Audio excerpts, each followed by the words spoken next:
Hello, good evening. We have quite a few people still waiting to enter. We have a tremendous turnout tonight, but we'd like to get started. I'm Gina Vild. I'm the Associate Dean for Communications and External Relations at Harvard Medical School, and I am so thrilled. This is my 10th year introducing the Longwood Seminars, and I'm just delighted to see so many familiar faces and some new faces in our Longwood Seminar family. So tonight's topic, the science of pain management, is of tremendous interest to many of you. We choose our topics by having our Longwood Seminar audience vote, and this was definitely a topic for which there was great interest expressed. We're going to talk about the science of pain and how to manage pain, both temporary and chronic. And we're also going to discuss how managing pain has become, unfortunately, a national health crisis. We recognize that this issue touches many lives throughout the country. And so as a result, we're going to provide you with even more information than what you'll garner tonight on opioids and addiction. On a slide that will be on the screen soon, there are 3 additional resources. First, you'll find a wealth of information offered by Harvard Health Publishing. It's content for consumers and clinicians, and I invite you to take a look at this site because you'll find information on addiction and pain, but also information on diet and health and a whole range of topics.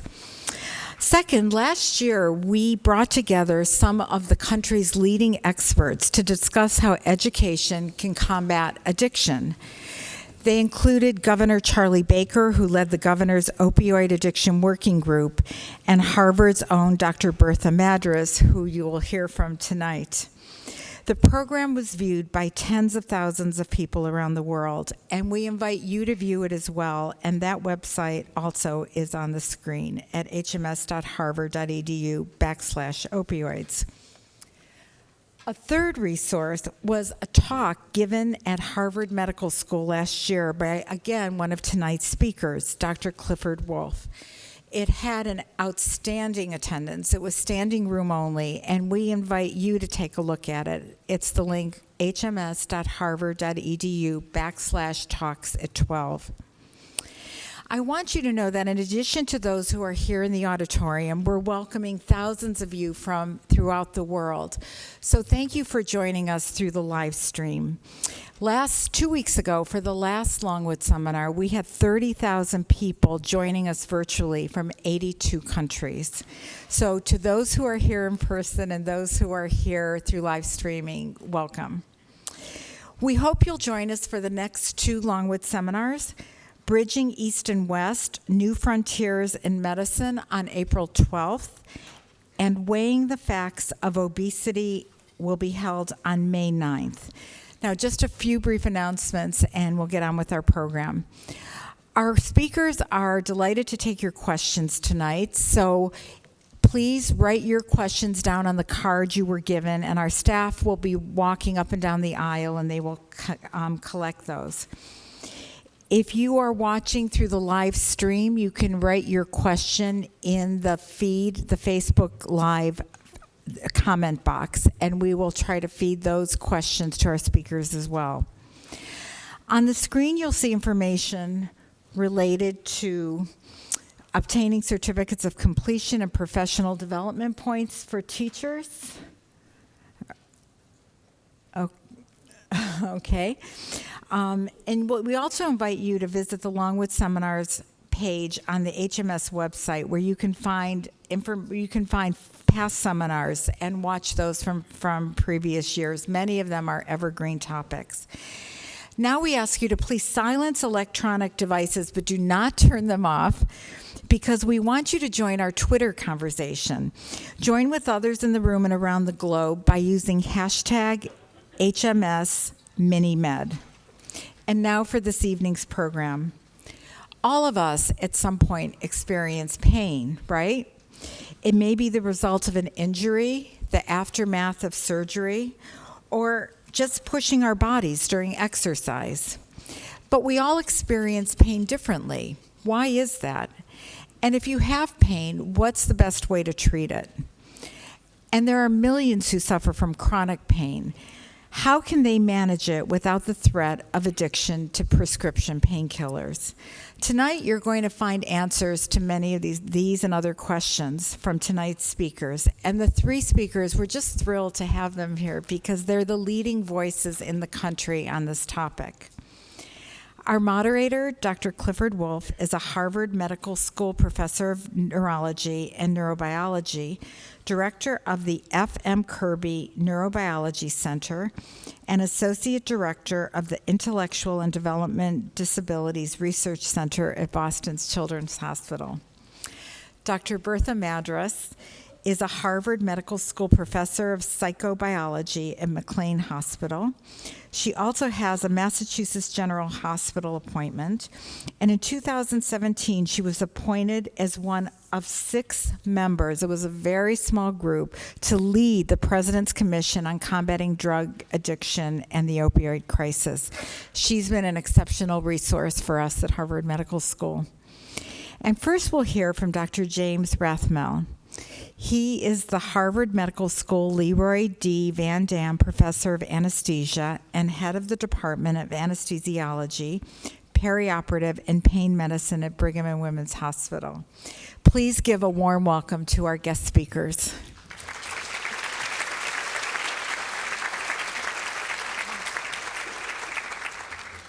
Well, thank you very much. It's a great pleasure to be here.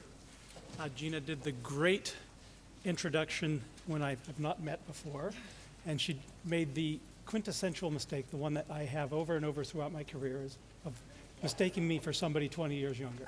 So thank you. It's a great pleasure to be here. No mic. There we go. Thank you.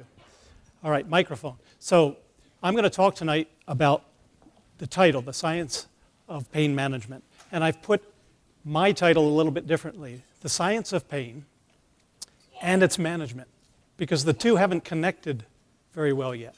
We know a whole lot about the science, thanks to some of the people you're going to hear from tonight. And I'm going to tell you a little bit about the management and some of the things we've been through that probably don't work as well as we had first thought they would. I am a chronic pain specialist by training. I've been in this 25 years. I also practice anesthesiology in the operating room as part of my role as the chair of the department there. So I'm very much involved every day in the management of pain after surgery and injury, as well as those who go on to have persistent pain that lasts for long periods of time.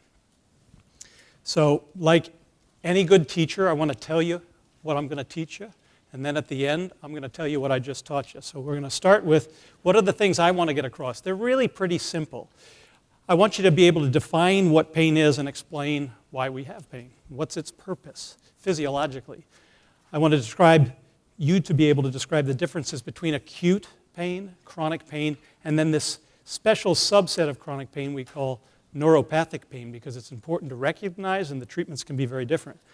I want to talk about how opioid analgesics work to relieve pain, because they do work and they do have a very prominent role in our armamentarium.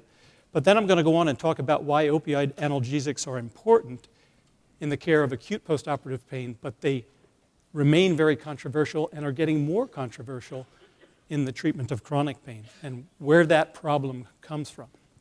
So let's start out with what is pain. So this is the definition, and it's put forward by the International Association for the Study of Pain. It's the biggest international group of clinicians and researchers that have been working at this for decades. And this is the definition they put forward in 1986. Pain is an unpleasant sensory and emotional experience, because there are both components to it, and both are very, very important, that are associated with actual or potential tissue damage or described in terms of such damage. So when you read this definition, it's really important to understand that we as clinicians don't know what you're experiencing. We don't know either the physical experience or the emotional experience or how they're tied together. All we know is what you're describing to us. And so we take it at face value. We come in, we take it at face value, and we move forward from there. It is not measurable. We do not have the magic algometer, although there's lots of work going on in that area. So if you're one of those people who is very innovative, develop an objective measure of pain, and you will do very, very well. So here's the wiring, the physiologic wiring. It's from one of my textbooks early on. So pain, what is it and why do we have it? Now think about this. You put your hand on a stove. You immediately pull away. There's a reflex arc that says, get that out of there. And then you start to feel this burning sensation where you've suffered injury. If you touch that area, now remember, before you put your hand on the stove, if you touch the area, it feels like normal, light touch, right? Doesn't bother you at all. Now you pull it off of the stove, tissue's been injured, and almost immediately you have a sensitization. Now you touch it, light touch hurts, right? It's painful. And Dr. Wolf, early in his career, worked out the anatomic correlates at the level of the spinal cord. We actually increase the gain of a normally light touch, and it's called spinal cord windup. That is the sensitization that occurs. And why does it occur? Now think about that. You've just injured yourself, and what the physiology and the rewiring that immediately says, protect that area. Protect it, it's injured, tissue healing has to ensue, and if you keep using it, if you keep re-injuring that same area, it won't heal. And we know that because if in those who are born without the sensation of pain, or in those who lose it, like in damage to the peripheral nervous system that occurs in diabetic neuropathy, they'll injure the same area over and over and over, and they'll end up with open wounds that don't heal and amputations. And that's the important part of this. The other part is, so it comes into the spinal cord level, goes across the midline up to the brain. The important part about the way analgesics work is we can dampen that input. So you see that modulation, that descending limb that comes down to that first order neuron. So I guess I should orient you here. Out in the periphery where the flame is, that's your hand. And then it comes to the spinal cord, which is the central part. There's a very specific area in the spinal cord where that first order neuron comes in and relays the signal up to your brain where you perceive pain. The modulation comes from the central nervous system downward to the spinal cord and says, we can reduce that input so that it's not as severe. We can dampen it down so that you can still function in the face of pretty severe injury. So that's the function of pain, protective. Now what about the different types of pain? So we have acute pain, and acute pain signals tissue injury, just like I've told you. It says, keep it protected until all of the tissue heals. But at some point, in states where you have recurrent tissue injury, or in those where you've had alteration, permanent alterations of the nervous system, you can have pain that persists.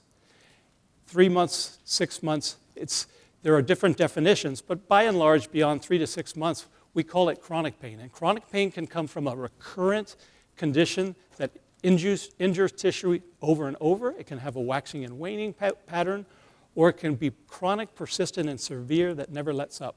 There are many different types of pain, but what underlies it is, what is the cause of the tissue injury? Now, there's a special subset of pain that happens when you injure the nervous system, and it's frighteningly common after injury. When you injure the nervous system, sometimes all the tissue injury heals. If you look at the person, if you look at the area that was injured, it looks normal. All of the tissue is healed. But there's persistent pain in that same distribution. We call that neuropathic or abnormal pain associated with nerve function. And there are many different types. You think about tic douloureux, those sudden shooting pains into the face that can occur with stimulation of the trigeminal nerve, just these sudden lancinating pains. Hypersensitivity, even in the area that's been, it looks like it's healed. We call those neuropathic pain. And it's important to identify because the treatments are very different for nerve injury pain than for normal pain after illness or injury, that acute pain. All right, so now how is pain treated? Now the science, we diverge from the science a little bit here. So we call pain-relieving drugs analgesics. It's an agent that produces a diminished sensation to pain without loss of consciousness is the actual dictionary definition, and it comes from the Greek algos for pain and an without, analgesia or analgesics. So we're going to talk about a number of different analgesics. Now, first of all, when we approach a person who has any type of pain, remember this is a 20-minute talk. We're not going to get to all different types of pain, but maybe we can entertain specific questions at the end. Pain treatment always begins with identifying the underlying cause. Absolutely critical to identify the underlying cause. And then you can tailor the treatment to the cause of the pain by knowing the expected duration of the pain and what the magnitude of that pain is based on what the patient is telling you, the person that is suffering from the pain is telling you. We use analgesic drugs in a variety of different forms, but it's a really small part of managing patients with pain. I had a person in the Harvard system come up to me at the beginning of this. Carol Martin came up and told me a little bit about her story and what she's suffering from. And she has focused completely, early in the course of her story, or her journey, she was focused on pharmacologic agents, and then transitioned to complementary and alternative medicine means, that a wide range of them that can be very, very effective for getting away from pharmacologic treatment. So I think it's important to understand that drugs are a very small part of managing pain overall. All right, but I'm going to focus for a minute on analgesic agents and their uses. Now here's the range of what we have out there. And it begins with acetaminophen. It's a very good analgesic. We don't know exact mechanisms. We have some ideas of where it works in the central nervous system. It's different than the other drugs like ibuprofen, which we lump into a class called nonsteroidal anti-inflammatory drugs. It turns out they're very effective pain relievers for mild to moderate pain, and they really form the cornerstone of management of pain after sports-related injuries, strains and sprains and the like. There's a group of atypical analgesics that work in different ways on different receptors, but have pretty good analgesic effects, and tramadol is one of those you might have heard about. Then there are neuropathic agents that work better for neuropathic pain, those nerve injury pains, than they do for acute pain, and gabapentin is the best known of those. Then we have an alternative group of drugs that we use in various ways, either topically or by injection. The local anesthetics, they actually work in a completely different way. They block sodium channels, and you get no conduction of the nerve traffic for a good long period of time, and we all know that. Lidocaine is the prototypic one now, but the one people know best is by its brand name Novocaine or Procaine, that's used by dentists early on. It's not used much anymore because of sensitivity reactions, and lidocaine is the more common one. It doesn't work for long periods of time, and it completely gets rid of all sensation, so it's very difficult to protect an area that's been anesthetized with a local anesthetic, and that limits their long-term use. And then finally, we're going to talk about opioid analgesics, which is where a lot of this controversy have come up, and the quintessential one, or the prototypic one, is morphine that people know best.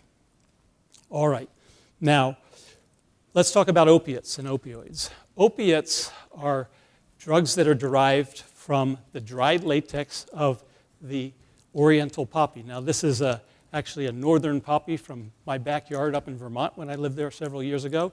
The oriental poppy, that's Papaver somniferum, has a very large seed pod. It's that in the middle. When at the end of the growing season the petals fall off, you can score that seed pod and a latex drips out. And it has a number of different compounds in them, morphine being one of them, but a number of different alkaloids that can be extracted. Opium or tincture of opium is the raw black tar that dries in the sun. And this has been around a long, long time. Its use dates back thousands of years. Okay? Opiates, the difference between an opiate and an opioid. Opiates come from the poppy plant, and opioids are either synthetically or semi-synthetically derived. And fentanyl is the one in the news. It's an opioid. It's a synthetic opioid that's made in the laboratory that binds to the same receptors. But morphine and fentanyl work in very much the same way. Their potency is incredibly different, so you need a lot less fentanyl to do the same thing as a much larger dose of morphine. So how does it work? Here's the mechanism of action of this drug, and I've showed you that first incoming neuron at the level of the spinal cord, and then there's a blow up here. We know the neurotransmitters and the ion channels where these medications bind, and what they do is bind at the level of the spinal cord and in the brain, and they decrease the magnitude of the incoming traffic, and they're a beautiful system. We have endogenous opioids that are released in the face of danger. that bind to the same receptors, and they allow us to function. But it's not like a local anesthetic. You can still feel where the area has been injured. It's just the magnitude of the pain is decreased. So one of the important things to remember with the opioids is you never completely get rid of pain until you reach unconsciousness at very high levels. All right, so what are the side effects of the opioid analgesics of this specific class? So very common side effects. Almost universally, they can produce nausea, vomiting. When you take them for long periods of time, they decrease the motility of the gastrointestinal tract and you get constipation. Itching is very common with it, pruritus. Sedation at higher doses. And what we fear most in overdose is respiratory depression. You stop breathing. And I have mouth to mouth, a little diagram of mouth to mouth. Turns out we as anesthesiologists often use large doses of these, and respiration stops in the operating room. But we have mechanical ventilation at hand. We can breathe for you during the period of surgery. Opioids are very good in high doses. They're very easy on the cardiovascular system, and they form the cornerstone of very stable anesthetics for things like cardiac surgery. But we have to be there as anesthesiologists to breathe for you. So if you take a very large dose and overdose, and there's not someone there at hand, or you're not there to help breathe for your colleague, then brain death ensues within 5 to 7 minutes, okay? Now, it turns out that sedation comes first, and most people get a level of sedation, but their heart's still pumping. They're not responsive. And that's why naloxone has been so helpful. The naloxone is a pen or a nasal spray. If your heart's still beating and it can circulate, that's actually blocks the receptor where the opioid binds and completely reverses all of the depression. Patients, it's really kind of miraculous when you give it. Patients wake up, or a person wakes up immediately. So what's the big controversy about opioid analgesics? They're really good pain medications, particularly in the postoperative period. They work. They work universally. As an anesthesiologist, I could not get through the day helping people with their postoperative pain without these. This is written by Thomas de Quincey at the turn of the 19th century. He was the son of publishers in London, and he wrote a 3-volume set called The Confessions of an English Opium Eater. And in the final volume of this set, there's a chapter on it was mostly about all the wonderful things he experienced in the drug-induced state, all of these wonderful insights into life. But the last chapter is about how opium gives and takes away. It tears at the fabric. It's very, very reinforcing. You come back oftentimes for the euphoric effects, not just the pain-relieving effects. We know that it has this potential, and it falls under addiction. So here are the 3 things we talk about. If you take an opioid analgesic, morphine, over and over and over, you'll need higher doses to get the same degree of pain relief. That's a normal phenomenon. It's called tolerance, and we know how that occurs. If you stop it all of a sudden, you go through withdrawal, jitters and shaking and high heart rate. That's called physical dependence. Addiction's very different, and it's hard to summarize, but it's really when you lie, cheat, and steal simply to get access to that drug because of its reinforcing effects. And it's a disease of the brain. We know a lot about why it occurs. It's not a bad person that does this. It's a very physical reinforcing effect. What we worry about most, though, as physicians, is when we write this and the person takes that prescription and sells it on the street. Diversion. And that occurs, and we worry about that. Those are the downsides of the opioids.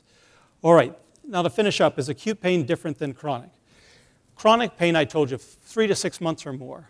It's extraordinary. This is the Institute of Medicine's report in 2011, and it's 116 million Americans suffer with pain that persists beyond 3 to 6 months, and it can often be debilitating. Opioid analgesics are extremely effective for treating acute postoperative pain. I've told you I could not get through the day without them. So it's important that we don't eliminate their availability. We would not be able to treat pain associated with illness, injury, at the end of life, very advanced illnesses, on obstetrics during labor and delivery. They're very important in that. But until recent years, we did not use opioids for treating chronic pain. It was very limited because we've known about these terrible adverse effects, including the addictive effects of the medications. We thought addiction was very, very uncommon. Turns out it's more common than we at first believed. And some people are more predisposed on exposure to that than others. The science behind this has become more clear in the last several years, and this is the 2015 NIH workshop that centered on prescription drug abuse. The bottom line is there really is no science that suggests that long-term use of chronic opioids, particularly in high doses, is effective for treating any chronic pain condition. That's the stark reality of it. And as you go up in dose, a number of side effects appear with greater and greater frequency, including the risk of things like myocardial infarction and death from overdose as you get to higher doses, even if you're taking them for chronic pain. And that's very frightening and sobering to us. We're going to learn more about what that's done at the national level. So just to finish up, I want to summarize by hoping you can answer each of these questions. What is pain and why do we have pain? What are the differences between acute, chronic, and neuropathic pain? How do opioid analgesics work to relieve pain? And then why are opioid analgesics important as part of our everyday armamentarium for treating short-term acute pain, but more controversial in treating chronic pain? And I'll leave it at that. Now, next up is Dr. Madras. Did I do it right?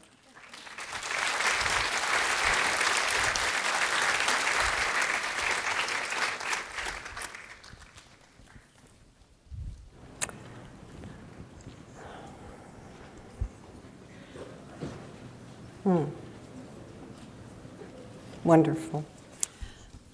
Thank you very much for coming, and thank you, Gina and Harvard Medical School, for inviting me to this important event. The ancient Greeks, we invoke the Greeks again for a term called pharmakon. Pharmakon means a medicine, and it means a poison. And I don't think there's a more apt description for opioids than the word pharmakon, because pharmakon can have remarkable effects in relieving acute pain, and it can also produce addiction and pleasure. And both of these coexist in individuals, whether or not they're feeling pain or not. Pain is the number one self-reported medical reason for using drugs with abuse potential. And pain and pleasure centers in the brain are closely allied and linked. Let's quickly go through, as professors always do, they tell you what they're going to talk about. The opioid crisis, the root causes of it, the commission recommendations, and lessons learned for the future. The United States leads the world in prescription opioids. These are the 30 highest, most prescribing countries in the world. And the United States is number one by far. And on average, it prescribes 5 times more opioids than any other nation on average. Why is this the case? And let's try to understand it. It also has the dubious distinction of leading the world in opioid overdose deaths. And in the past year, where we have good statistics from the CDC, we've had 64,000 deaths due to all drugs. Prescription opioids, about 10,000, heroin, about 15, and fentanyl is leading the way right now with regard to the fastest rising number of opioid overdose deaths. What are the root causes that gave us this problem? It is so important to remember that the United States has had opioid addiction due to medical reasons in the past. In the 19th century, we had a very severe opioid addiction epidemic in this country because morphine, which was so prominent at the time as one of the most effective medications that physicians had, was given liberally to many people, primarily to women, and then during the Civil and after the Civil War to men who suffered tremendous injuries. But what happened since that time, since around 1910, is that we For that period of time and up till very recently, physicians were quite reluctant to use and prescribe opioids for chronic pain. We have a case of generational forgetting. We have a problem of quality science. We had very little training with regard to pain management and opioid prescribing.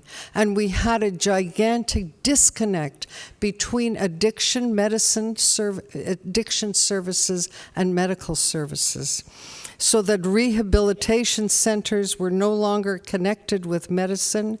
And as a result, this giant disconnect led medical schools, medical education, to largely ignore the issue of addiction, especially with regard to opioids. Generational forgetting was a big problem. For decades, prescription opioids were avoided for chronic pain because of the fear of addiction, because of the fear of overdose, and because of the fear that there was no good evidence for their use in chronic pain. I have excavated the New England Journal of Medicine in Countway Library, which is right down the street here. And there were examples of publications in the 1920s of people trying to figure out how to surmount and overcome an overdose. And in some cases, they used vinegar to make people vomit. And in other cases, they used a tube that they stuck into the intestinal tract to try to extract the drug. So physicians were aware for 200 years that these compounds could give rise to problems. And then something happened.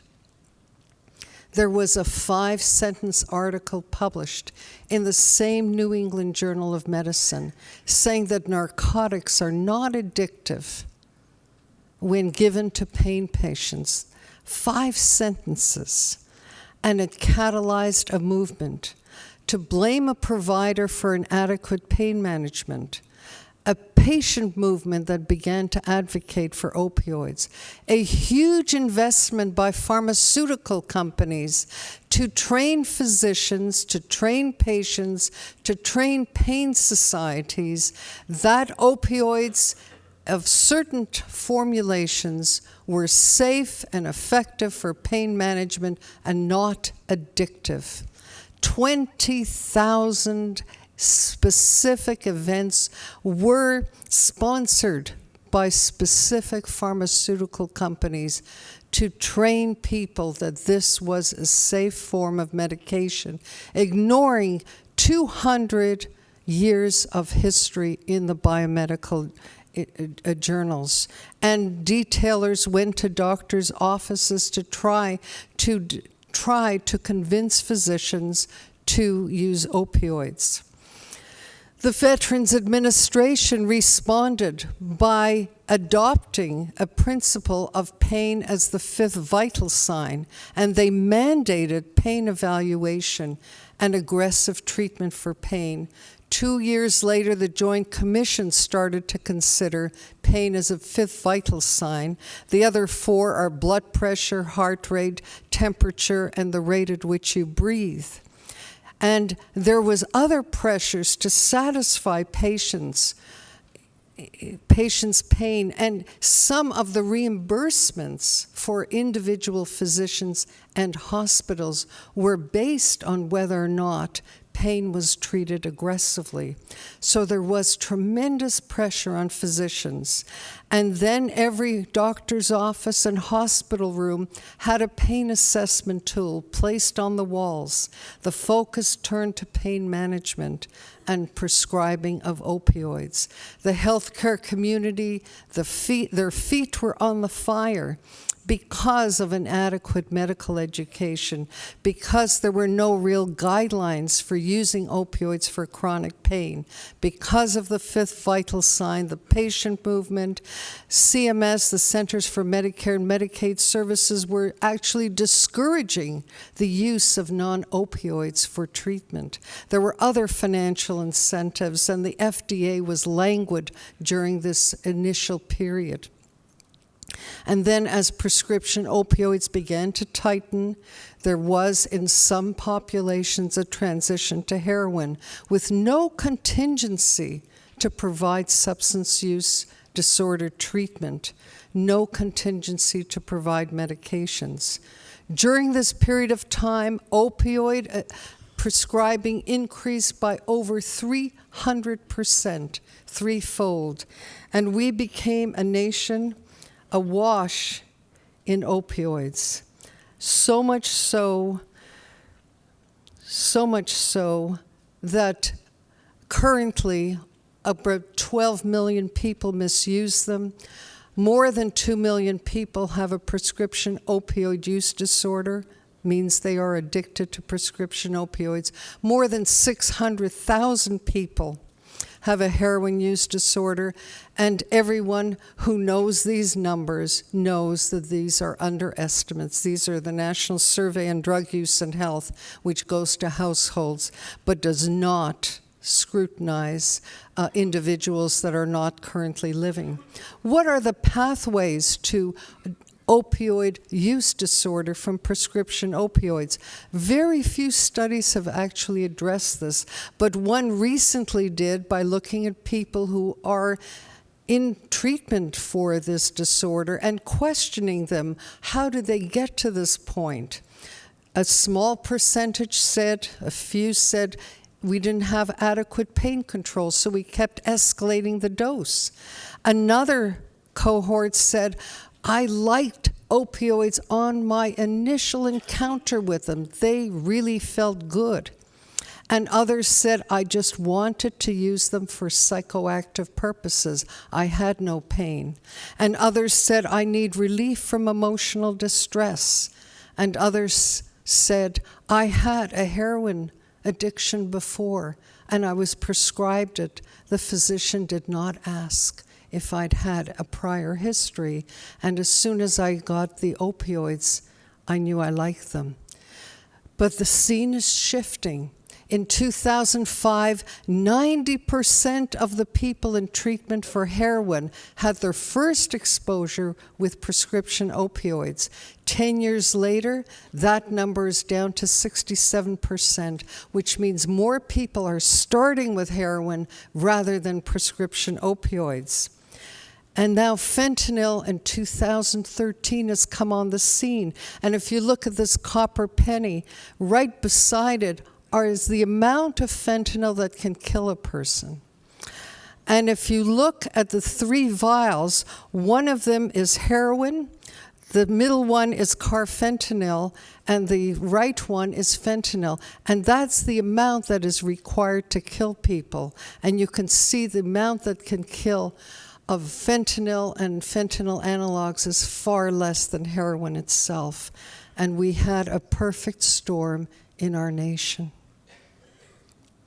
The president organized a commission to find solutions to this crisis. And these were the commissioners, Governor Christie, who chaired it, Governor Charlie Baker from Massachusetts, Governor Roy Cooper from North Carolina, former Congressman Patrick Kennedy, and there's a very short, ancient lady on Charlie Baker's left-hand side. The commission's tasks were quite simple. What federal funding is currently available to treat this, to approach this problem? What is the availability of addiction treatment, overdose reversal currently? How can we prevent? What is available currently in terms of prevention, in terms of educating the public, educating physicians, educating them on prescribing practices, and monitoring prescriptions of patients using prescription drug monitoring programs? What is the effectiveness of educational messages for prevention? Are they good? Are they obsolete? What can we do in terms of promoting prevention? And what are federal prevention and treatment programs? And make recommendations to the president. So the commission response looked at every phase of the cycle of addiction, from supply, which is part of prevention, to risk factors, initiation, escalation, addiction, withdrawal, relapse, treatment, abstinence, recovery, lifelong abstinence, overdose and rescue, and the impact of this on children, on families and friends. The recommendations could be summarized, and I will tell you that when I started to draw the first outline for the report, I had 253 headlines. And Governor Christie said, "Kid," he flattered me by calling me kid. He said, "Kid, we'll never get anyone's ear with 253 topics. We have to simplify." So we simplified and simplified. The recommendations were in prevention, in treatment, in rescue, in recovery, in research, who would do it, and accountability. And that was a very important part of the introduction. There were 56 recommendations. Federal funding, how to streamline it, how to track it, how to make sure that states and local communities are accountable for tax dollars that go to this problem, how to prevent in terms of individuals, youth, and the national media, how to prevent in terms of supply reduction, which is in the purview of the Department of Justice, how to prevent in terms of patient education, physician, alternatives to opioids, prescription drug monitoring program, and pain management, big data analytics, which we had a large chapter on after I spent a great deal of time interviewing companies that have data and analyzed data acquisition in real time compared to the federal government that sometimes lacks 2 years with regard to statistics on overdoses and treatment needs and so forth. What are the barriers to treatment? Poor quality of treatment, insurance coverage barriers, inadequate number of treatment slots, inadequate staffing and training, medications-assisted treatment that is inadequate in terms of distribution, and also people in the criminal justice system. How can we help them as well? What are the barriers to rescue? Naloxone availability is one barrier, but the most important part of naloxone rescue is also to ensure that people who are rescued have the option of developing a treatment program for themselves and as well access to medications to help tide them over the inevitable withdrawal. Recovery support services for families, for children, halfway homes, support services in colleges, providing housing and employment, and research into medications, which we'll hear about in 2 minutes. Research into improved pain medications, improved medications-assisted treatment, improved overdose drugs, because naloxone, as much as it is a miracle drug, in some cases is not adequate for fentanyl analogs, which can surmount the antagonism. President Trump accepted all 56 recommendations. I have it in writing. And in terms of prevention, we said the old model of fried eggs on your brain has to be replaced by modern methods of communicating through social media, modern methods of screening young people through electronic devices and others.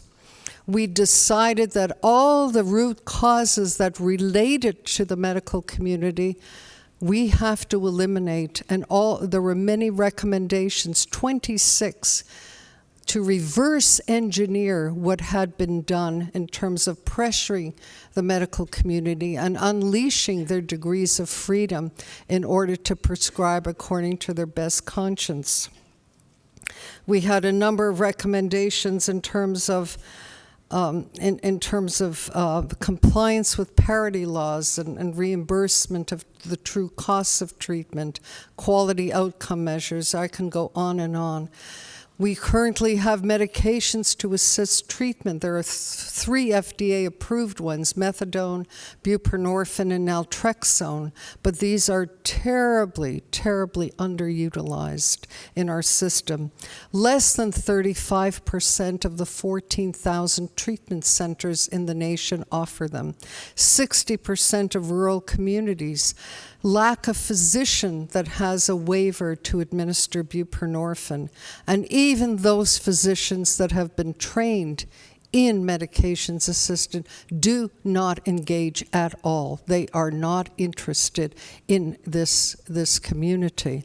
Patient education is critical. The patient has the right to know and the right to refuse that any one of these compounds which can target the mu opioid receptor can kill. And research the alternatives to opioids for pain management, improved opioid use disorder medication, improved rescue drugs, improved devices, and fast-track approval by the FDA. We have to eliminate stigma, which prevents some people from sharing their woes, their griefs with addiction, with their families, with their physicians. What are the lessons learned? The lessons that we learned were that vast sums of money were spent to promote opioids. Millions upon millions of dollars to transform medical care amongst physicians and in the minds of patients that these were safe, effective, and non-addictive. They were promoted for many medical conditions like migraine headache, which they don't work for. There are a number of medical conditions where long-term opioids simply are not indicated. They were promoted as safe and non-addictive. They were promoted without scientific evidence for the use in chronic conditions. Advocates received attention, but the opponents did not receive equal time on the stage of opinion. Addiction and diversion were not anticipated amongst many well-meaning physicians who imprudently prescribed.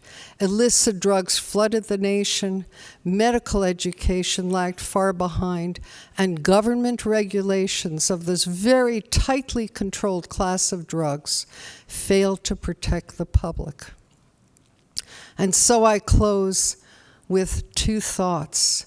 We hear of Michael Jackson and Prince and Anna Nicole Smith and all kinds of people in the entertainment industry who die, and the newspapers lament their passing.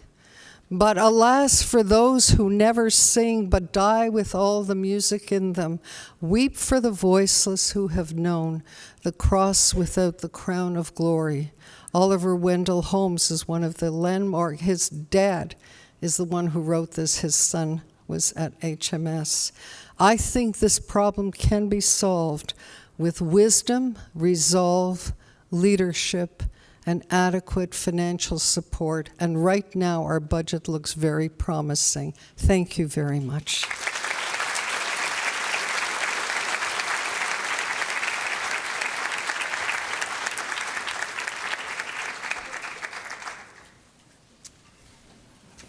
Good evening. My name is Clifford Wolfe, and I have the privilege of completing this discussion. The 2 speakers have really identified the problem. Dr. Rathmell indicated to us the challenge that he faces as a physician dealing with patients who have acute postoperative pain and chronic pain.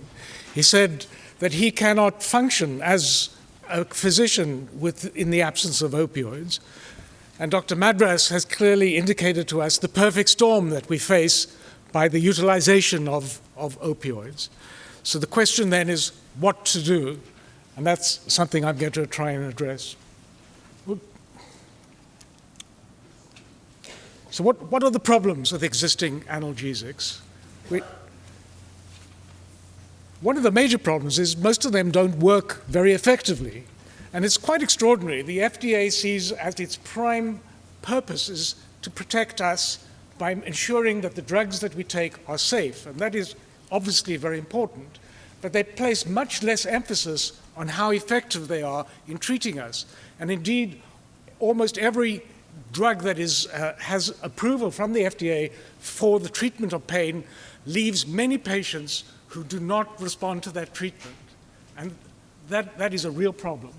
And so there's a low responder rate. And this is to the extent that for chronic neuropathic pain, for example, something like 60% of patients who get the available drugs are not helped by those drugs. Can you imagine that?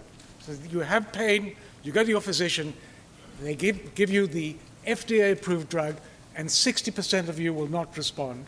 And what's even worse than that is that there are no means to identify who will respond and who won't respond.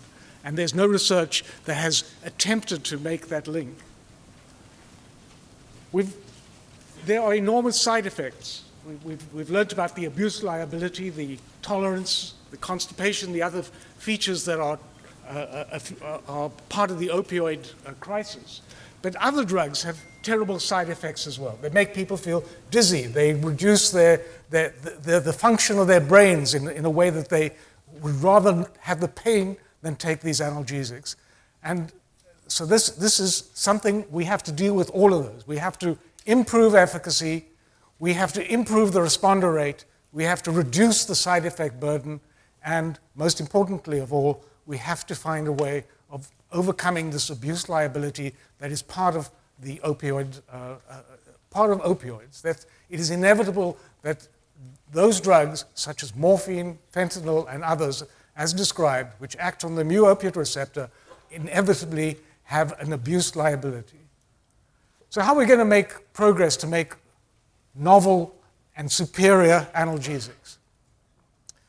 Well, the first step is to identify and validate new targets. And targets are proteins that exist in the body that contribute to the function of the nervous system, for example.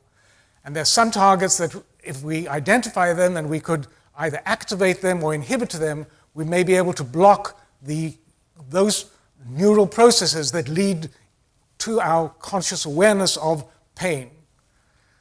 How to do that? Well, one way is to use human genetics. Not all of us feel pain in the same way. Some of us feel a lot of pain to a minor injury, and others are quite stoic and do not complain when they have major injury. Using twin studies, we now know that at least 50% of that variance is due to our heritability, our genes. If we can dissect out which of the genes are protecting us from pain, this was going to be one way that we can identify new targets, because we can say, here are genes that enable this person to have less pain than that person. Can we pharmacologically mimic the effects of the pain protective genes and eliminate the effects of those genes that amplify and increase the pain? Part of this is, and this is one of the big technology breakthroughs of the last decade, that we can move away from just testing one thing at a time. We now know the entire genome. We know every single gene, and we can scan every gene to see what happens if we either decrease or increase the activity of each gene on pain, for example. And this is now possible, and I'll say a little bit about that.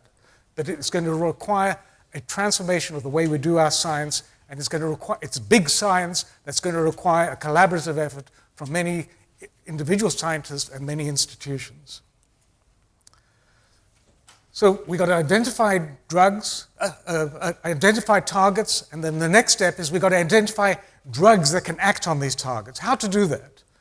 And this is an example of a screen that was run in my laboratory, which is quite extraordinary because this is an academic laboratory just across the road in Boston Children's Hospital, and we are now running industry-scale screens and are beginning to get hits that are looking very promising. And these have to feed on to identification of the potential targets that can interrupt that flow of information that leads to the sensation of pain. And we're beginning to do this both by going for the targets and also conducting what we call phenotypic screens. And I'll explain what that is in a moment, because this is going to be a complete transformation in the way that we approach a pharmacological discovery. Until now, the industry has identified targets, usually on the basis of what is known about the biology of pain, and then they run screens with millions of compounds against that target to find a single compound that selectively acts only on that target or nothing else, and then they introduce it into preclinical models and then into patients, and most of them fail. We need a different way, and I'll explain how we can begin at last to do something that will, I predict, transform the entire way that the pharmaceutical industry can approach this problem. One of the problems that the industry confronts when it tries to develop new therapies is how to test novel analgesics preclinically. Dr. Rathmell indicated to us that pain is a subjective experience. We can report it, as he said, and we take it on trust that when someone says they have pain, they do have pain, even though we have no objective measure. And that's true as well when you want to test your analgesic before you put it into patients. How can you test it? How can you see that this new compound that you've made against a novel target is effective or not? How can you evaluate that? And in fact, almost every existing model that is used now turns out to be very poor predictors because we get a whole series of compounds that look very promising preclinically, but you go into the patient and they fail to work. Something is wrong and we have to fix it. Well, here's an attempt that we've done. This is an instrument that was built by a graduate student in my lab, David Robeson, that he calls the palm reader. And it enables us to look at the behavior of a freely moving animal. This happens to be a mouse, which is minding its business. And as you can see, there's color on its paws. We can detect the contact of the mouse as it moves on a surface. And this information can be captured, analyzed, and we can use machine learning algorithms to interpret exactly what the animal is doing and how its behavior changes in different circumstances. We can detect features of this animal's behavior that reflect anxiety, fear, pain, and relief of pain in a way that has not been possible before. And we're very excited to roll out this new technology, which is almost ready for prime time. I mentioned phenotypic screens. How can we move away from just looking at one target at a time? And this is where stem cell technology is going to make an enormous transformation. We can now take cells from the patient, a blood sample, turn them into stem cells, and then turn those stem cells into those neurons that generate the signals that lead us to feel pain. And over there, on the right, is an example of a plate of sensory neurons that are those neurons that are activated by intense or noxious stimuli, and they are identical in every respect. They're made in a dish from a patient's stem cells, but their behavior and properties in every respect resembles those of a patient who has a noxious stimulus applied to them. So we can study pain in a dish, and we can now begin to screen against pain in a dish. And this is a phenotypic screen that I mentioned. It's a phenotype, a pain phenotype rather than a target. The colors over here reflect the activity of the neurons. We can not only culture these human neurons derived from patients that are pain neurons, but we can look at how their activity changes, and we can screen for compounds that can reduce or increase their activity. And again, this represents a completely different way to study pain and to begin to screen for new therapeutics. Here, I mentioned human genetics. There are some mutations in ion channels that produce, in some patients, spontaneous pain. These are patients who, out of the blue, will suddenly have very severe pain in their limbs, pain that is so severe that they walk around with buckets of ice and put their arms into them because they cannot stand the pain. The pain is spontaneous, and it gets worse with increased heating. We've identified the mutation, we've taken stem cells, we've introduced this mutation, we've made these pain neurons from the stem cells, and we're now recording the activity. In the top row are the control cells that don't have the mutation, and you can see there's less color because they are less active. Normally, these pain neurons are not activated unless they're exposed to a noxious stimulus. But in the bottom two panels, which is where the mutation has been introduced, the pain neurons are now beginning to fire spontaneously, exactly as in the patients where their pain arises spontaneously. But even more so, you can see there's more activity at higher temperatures, which is exactly what the patients complain about. So we now have a phenotype in the dish which copies the phenotype of the patient, and we can now understand exactly what is driving that mechanistically and begin to screen for new therapies that can alleviate this particular phenotype or pattern. So that we've dealt then at least with some of the changes that can occur in the way we approach the study of analgesics and pain preclinically.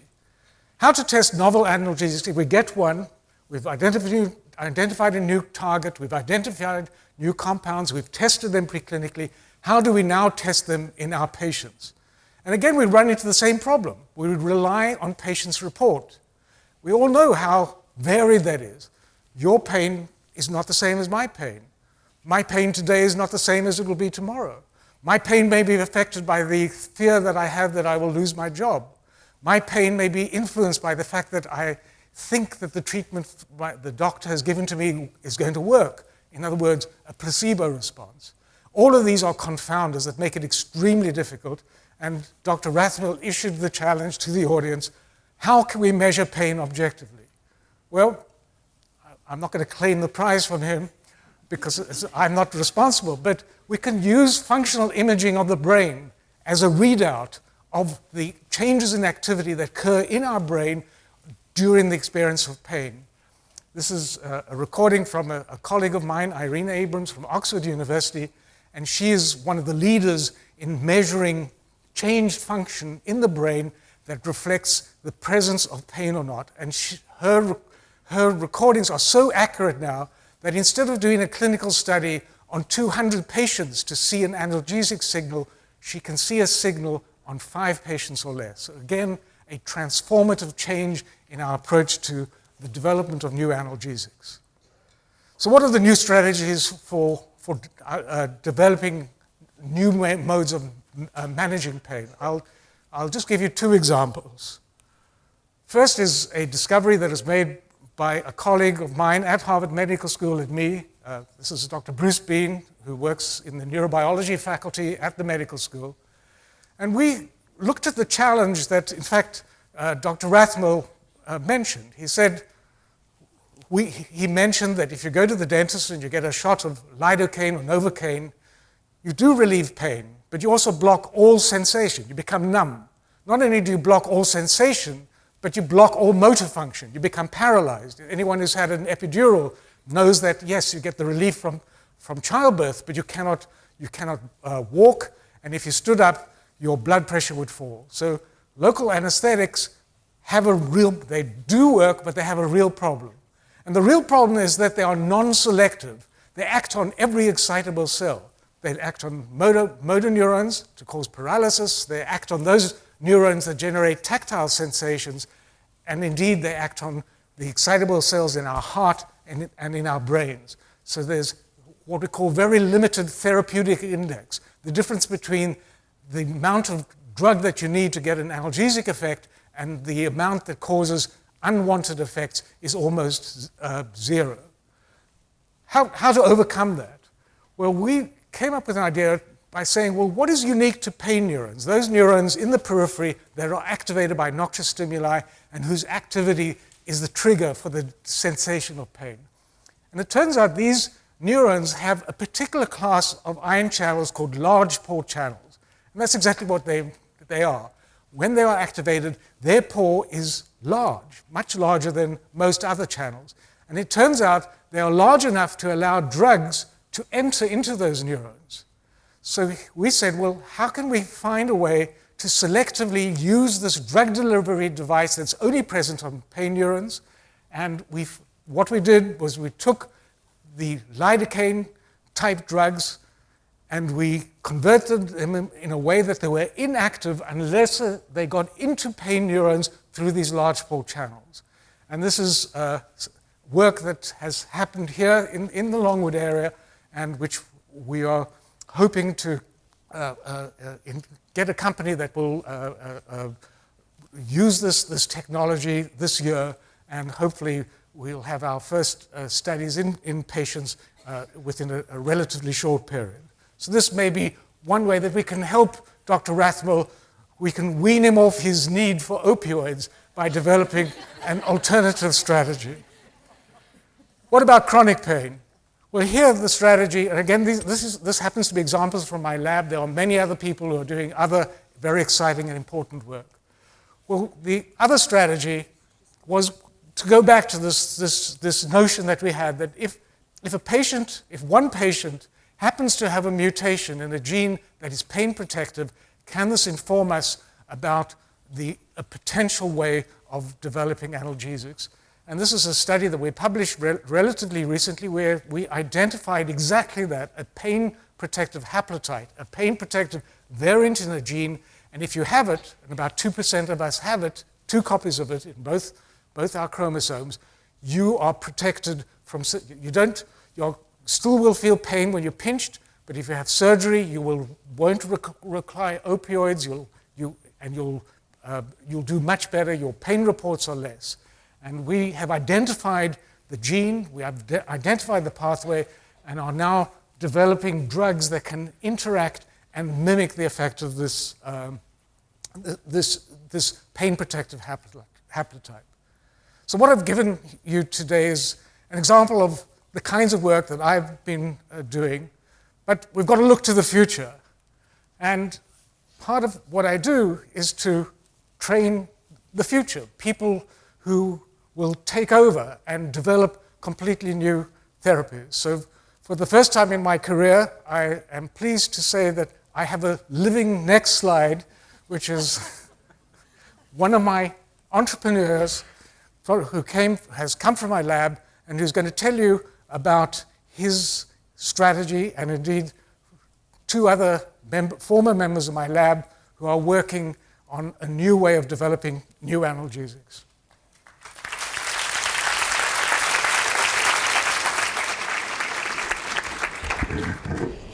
Thanks so much, Clifford.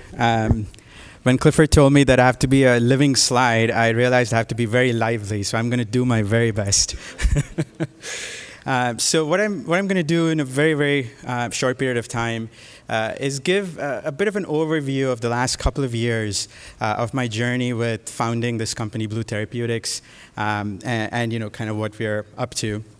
I would also like to highlight how the ecosystem at Harvard and the greater Boston area itself has been so instrumental in getting this off the ground, and how entrepreneurship is such an important part of this and piece of this puzzle to realize the very next step.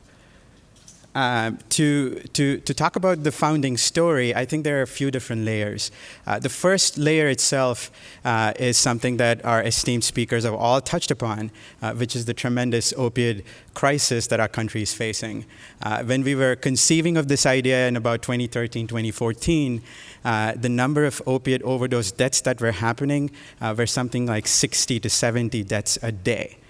I'm really sorry to report that in 2016, that has doubled to 145 deaths a day. It's a major, major problem where we need to have impact. The second part of it is that in the drug discovery and development process, you can think of it as a pipeline. We first discover a novel strategy, then we develop ligands towards that. But then to take it into the clinic and the market, you have to first show that there is a good safety tolerability profile. From there, you convince the FDA and then start human clinical trials. And then there are 3 phases to the clinical trials as well. At the first phase, you look at safety and tolerability in human populations. Then you go on and do a proof of concept efficacy study in phase 2, where you can actually see if it's actually going to work in a small population of people suffering from a particular condition. So what typically happens is that for a pharma company to be interested in a strategy, typically what happens is they get involved when the strategy has already been de-risked a little bit. So it typically tends to be in the phase 2 or afterwards in the clinical trial. But how do we then get it from the point of discovery and get it all the way to that phase 2 step? And that's where I think entrepreneurship has a major, major role to play. And we, myself, Michio, and David, we were all in Clifford's group at this time, and one of the ideas we had was, let's live this dream of trying to actually have impact on this profound problem. And then we focused on technology that I developed during my PhD with Phil Portuguese, who's also a co-founder and the scientific mentor for this company, and I'll talk a little bit about the technology itself. Very quickly summarizing what we already have, the other speakers have done a phenomenal job with this already. But just to mention a key point, all of the opiates that we have heard about and that have been used, like morphine, heroin, fentanyl, carfentanil, all of them target an individual and a single opioid receptor called the mu opioid receptor. So this opioid receptor, is involved in a phenomenal process which does cause pain relief, but it also projects into different brain regions which lead to the side effects, like withdrawal, like addiction, and also, the main reason why people actually die during overdose, which is depression of breathing. So what we set out to do was, some new research that had come out showing that receptors actually need not exist as individual receptors, but they may actually couple with another receptor physically to form a dimer. And we got very interested in this, and our idea was, can we do a systematic screen to identify ligands that would target different heterodimeric receptors, and that way delineate which dimer leads to, let's say, pain relief, and which maybe leads to some of these, horrific side effects. So if we can separate that out, maybe we can develop targeted therapies that would only cause pain relief but would not have those side effects. So that effort led to our lead molecule, Blue 181, which essentially is a non-narcotic and very effective painkiller because it's 50 times more potent than morphine. So that means we need to use 50 times less of it to get the same amount of pain relief. But it does not have any of the common opioid side effects like abuse potential, constipation, most importantly, respiratory depression as well, and also almost no tolerance. So these are some of the major facets of this that makes what we're doing very interesting.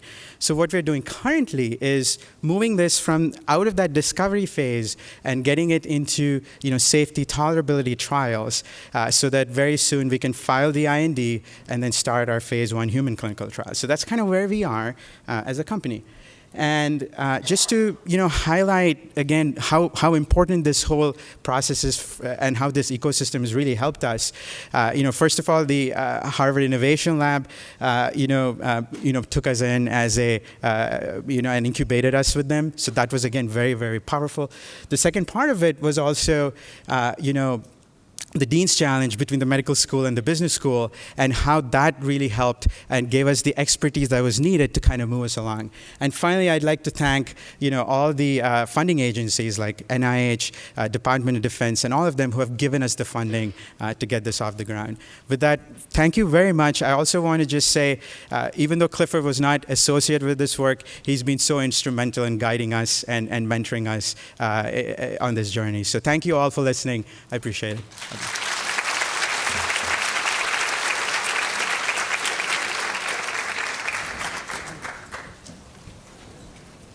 You in the middle? This is fine.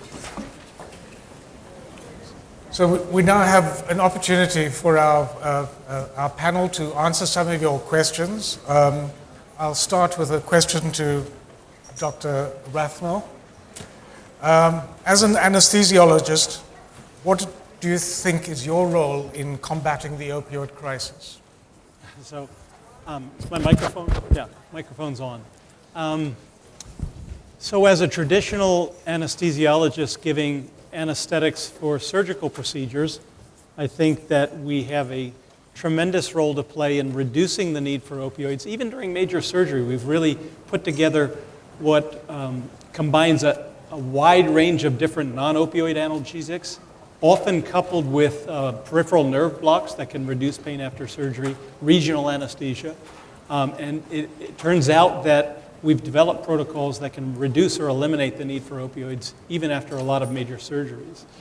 As a chronic pain specialist, it's very different in the clinic when someone has persistent pain associated with a chronic pain condition like chronic low back pain or pain toward the end of life. It's really having frank discussions about what the role of opioids is and minimizing the number of people that are started on new doses of opioids and then minimizing the maximum doses that they reach. So I think there's two roles depending on which hat I'm wearing. Dr. Madras, what has been the biggest impact on the opioid crisis of the involvement of the government? I think there are three ways the government has pioneered in the past year. One is to organize a commission that would design a roadmap for how to alleviate the crisis. Number two is to declare this a public health emergency. And number three, based on my insider information, is to summon all the cabinet secretaries and involve them intimately, daily, in what they're going to do in terms of action plans related to our 56 recommendations. And I've seen that in action quite frequently recently.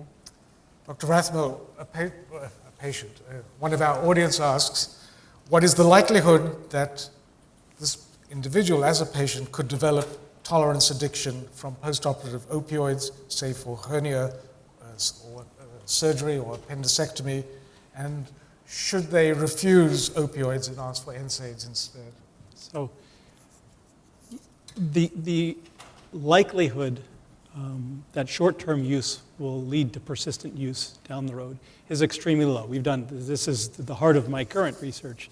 For instance, a woman who comes to delivery and has a cesarean section and has never had an opioid before, gets a dose or two or three for the first several hours after cesarean section, has probably about a 1% chance of still using those opioids a year or more after surgery.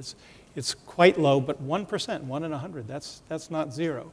Should you refuse opioids? Well, I think you should have a frank discussion with your anesthesiologist or the treating surgeon and say, are there ways that I can minimize my opioid use or even eliminate it? Because in many of the major surgeries we have, including cesarean section, we've come up with just superb strategies for avoiding them altogether without having to suffer through.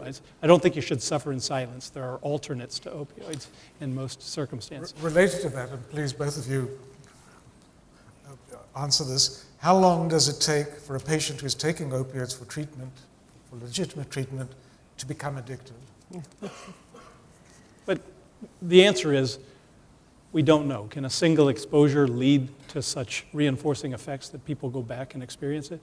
Well, certainly we know from both alcohol and opioids and many other drugs of addiction that someone who's never exposed but has a predisposition doesn't develop the disease of addiction.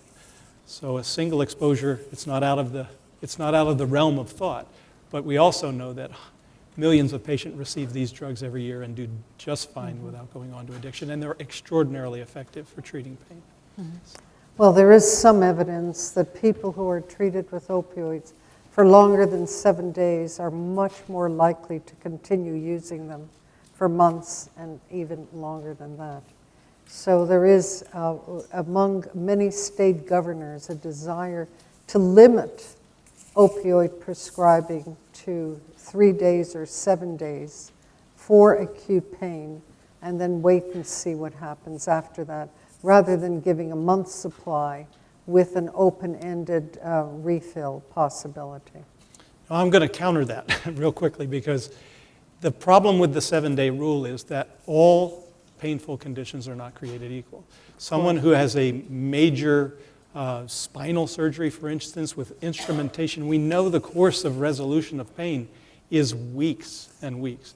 And sending that person home with a 7-day prescription is just you're going to fail. They're going to return to the emergency room. They'll have a horrible, horrible experience. And so we have to tailor what's needed to the magnitude and duration of the expected recovery. This It's is a a conundrum, of course, and I'm not going to counter, but one of the root causes of the 30 that I've excavated is the fact that with the current financial accounting and hospitalizations, many people have been released from hospital very prematurely compared to what they used to be released in time, and released with hefty doses of opioids so that they don't have to come back, rather than caring for them in a hospital setting where they would receive adequate nursing care, adequate pain relief, and then go home when they no longer were in acute phase post-surgically. Yeah. This has happened, and that's probably a very small but significant reason why we have fed this problem. Yeah. So the next question, again, for both of you, is whether addiction incidence differs across age, gender, and race. That's easy. Yes.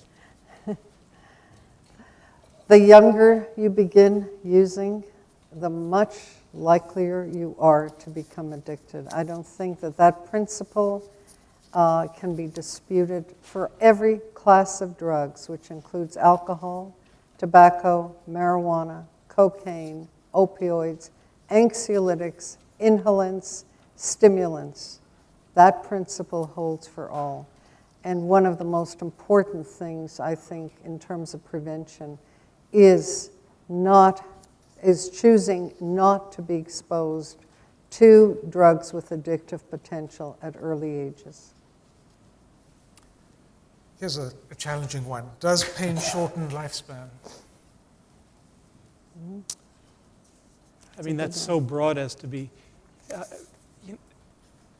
pain. Let me answer in the flip way.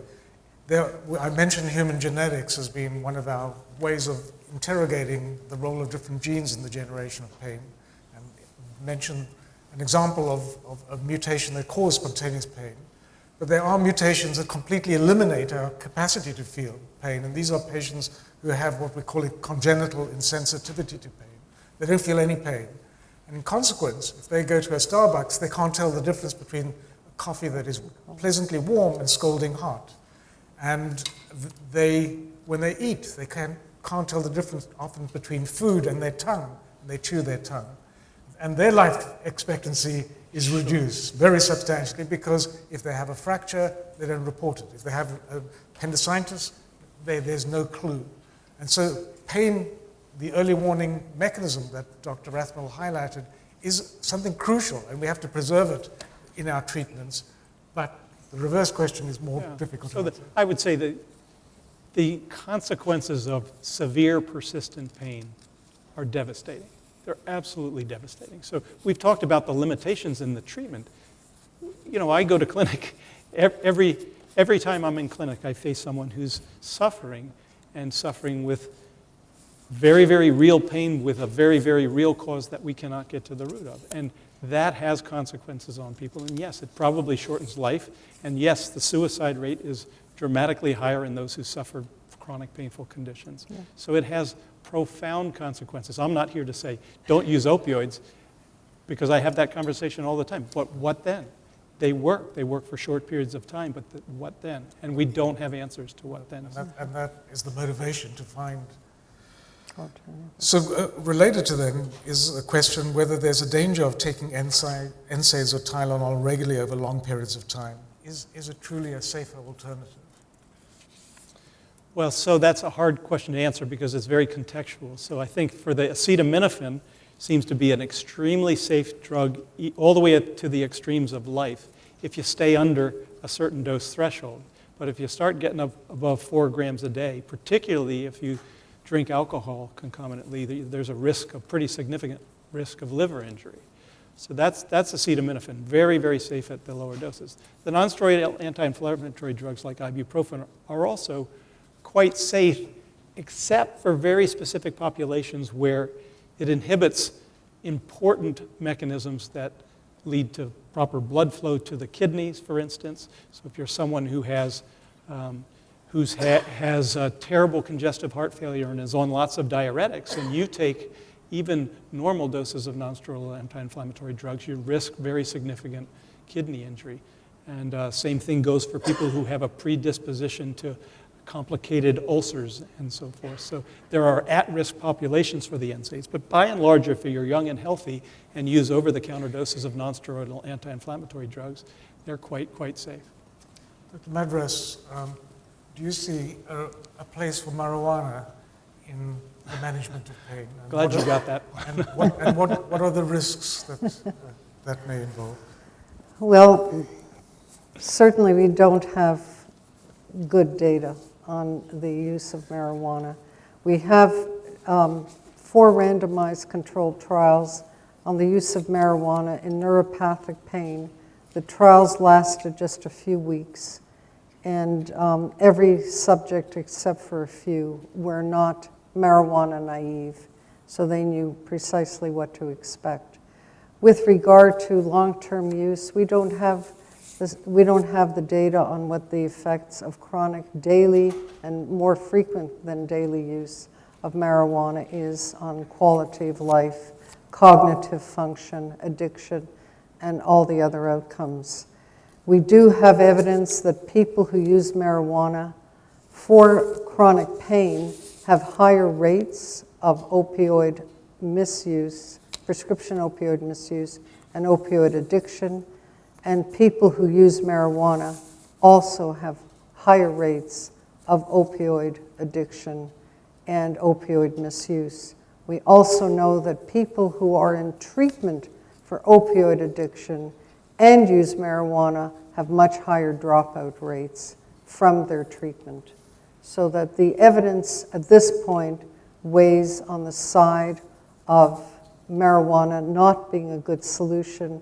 The evidence also weighs on the side of there being no FDA approval for the whole plant, which is completely unregulated in terms of dose, in terms of ratio of THC to CBD, in terms of quality, purity, and specific indications and long-term outcomes. In summary, I'm not a fan. We have 100 other questions, which unfortunately we are not going to be able to. One of them seems to be as long as War and Peace. But there's one question here, which I think we can all have a little bash at, was what was the reason that you, all of us, chose this field of study? Well, that's very easy for me. When I was an undergraduate at college, I was 16 years old, and I was in biochemistry, honors biochemistry, and our professor gave us a choice of 10 topics to choose to write a lengthy research paper on. And I didn't like any of the topics, and I went and I said, I'd like to pick my own instead of what is in this list. And I searched the literature and found a disease called phenylketonuria. And phenylketonuria is an inborn error of metabolism, which is caused by having a genetic deficiency in an enzyme. If the disease is not detected right after birth, the child goes on to develop a very serious brain disease, depending on their genetics, some not so serious, some very, very significant brain injury. And if it's detected and they're put on a phenylalanine-free diet, they can go on to live a normal life with a normal IQ. And I was mesmerized by this paper, and I said, if we can understand the brain and understand what errors there are that make a brain go awry, we can change the course of a life of an individual in such a dramatic way. That was it. That was my moment in life. And from then on, the brain was my calling. Oh, I get a chance here, okay. Yeah. Pardon? I went into anesthesiology because I very much like seeing science in action. In the operating room, the goals are clear. really producing a pain-free state without recall and taking care of patients in that very acute setting. It's very appealing. I call it science in action. It's like when you do experiments in the lab. It's that day you actually do the experiment. You give the drug, you see it work. But what I lost from my medical training was the long-term relationship with patients, and that's why I ventured to chronic pain, and eventually from primarily anesthesiology to all chronic pain for a large portion of my career, including pain in those near the end of life, which I very much enjoy because of the challenges and the extremely intense interactions with patients where you can really make a difference in their lives. So for me, my experience as a medical student training in South Africa at a time when the South Africans were still remembering the opioid problem and did not prescribe opioids for post-operative pain management. As a medical student, I went into the post-operative recovery and all the patients were screaming and crying and in terrible pain. And I said to the surgeon, what's going on here? He said, well, what do you expect? They've had surgery.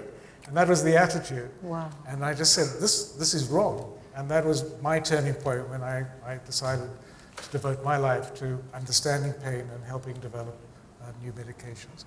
Thank you all. Thank you all. We look forward to a new future.